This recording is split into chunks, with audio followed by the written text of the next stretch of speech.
The distant hum of the plane's engines marked my descent into the heart of nostalgia.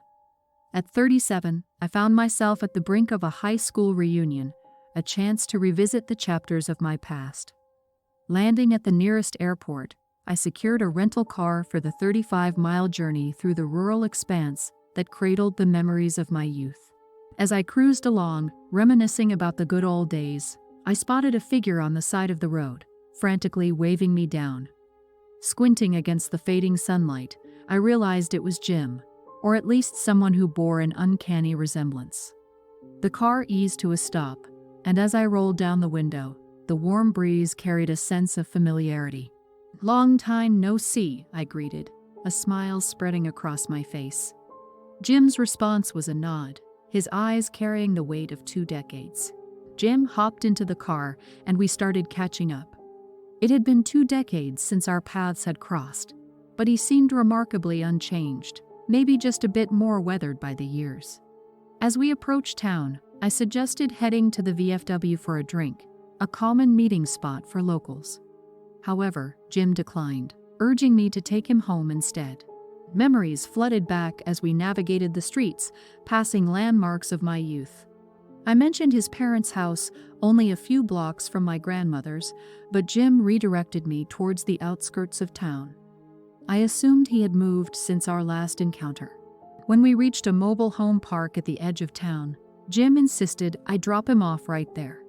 His voice carried a strange sense of urgency, and as he stepped out into the night, he turned back with a simple, "It was good to see you again." I continued to the VFW, excited to reconnect with old classmates. The atmosphere was lively, filled with laughter and the warm embrace of familiarity. The air inside was thick with nostalgia, the mingling sense of decades-old wood, tobacco, and shared memories.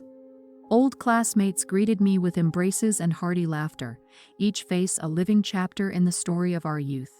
The conversations flowed like a river of time, carrying us back to the days when our biggest worries revolved around exams and weekend plans.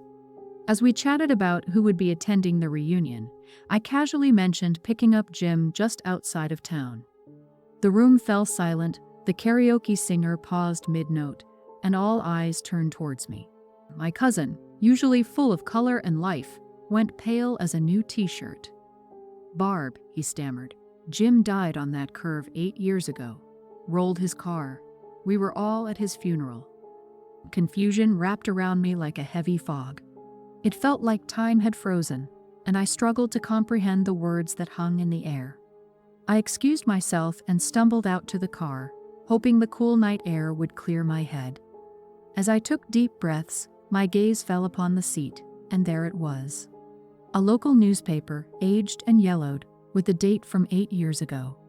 Jim's obituary stared back at me, confirming the reality that I had just shared moments with someone who had long departed from this world. The shock sent shivers down my spine. I held that newspaper in my hands, a tangible artifact of the inexplicable encounter. Questions flooded my mind. How could I have picked up Jim? Was it a ghost, a doppelganger, or something else beyond my understanding?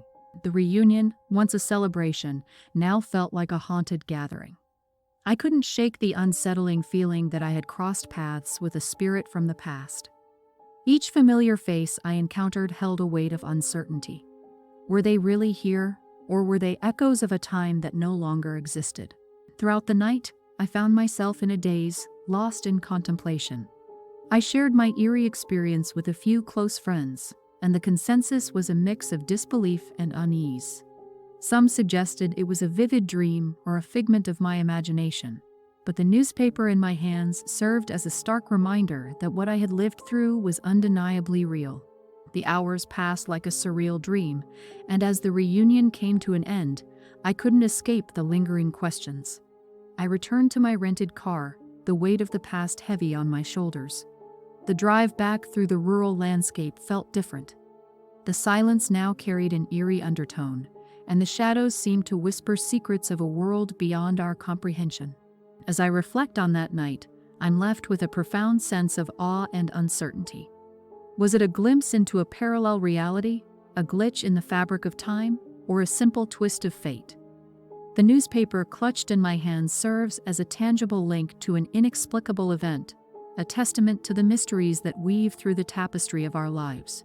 And so, I carry the memory of that high school reunion, not just as a celebration of the past, but as a haunting reminder that sometimes the boundaries between life and the afterlife may blur, leaving us with stories that defy explanation.